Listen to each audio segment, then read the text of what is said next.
Asus EEE5 Transformer je dvoživka.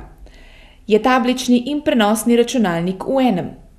Na zmogljivi strojni opremi poganja zadnjo različico Androida za tablične računalnike 3.0 Gingerbread. Uporabniška izkušnja je zato tipično tablična, tudi če ga uporabljamo skupaj s tipkovnico.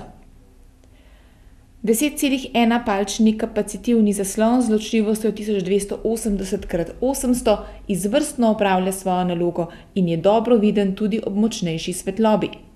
Navdušila nas je njegova odzivnost, ki je povsem primerljiva s številko 1 med tabličnimi računalniki, Applovim iPadom. Pohvaliti velja tudi avtonomijo.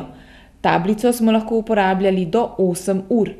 Če pa jo priključimo na tipkovnico, ki ima dodatno baterijo, lahko dosežemo kar 16-urno avtonomijo. Odlično za uporabo na poti. Kot celota je Asus EEE5 Transformer odlična kombinacija. Sicer pa se tukaj zgodba šele začne. Pravo vrednost ta androidni tabličnik pokaže šele z aplikacijami. A to je že zgodba za drug prispevek.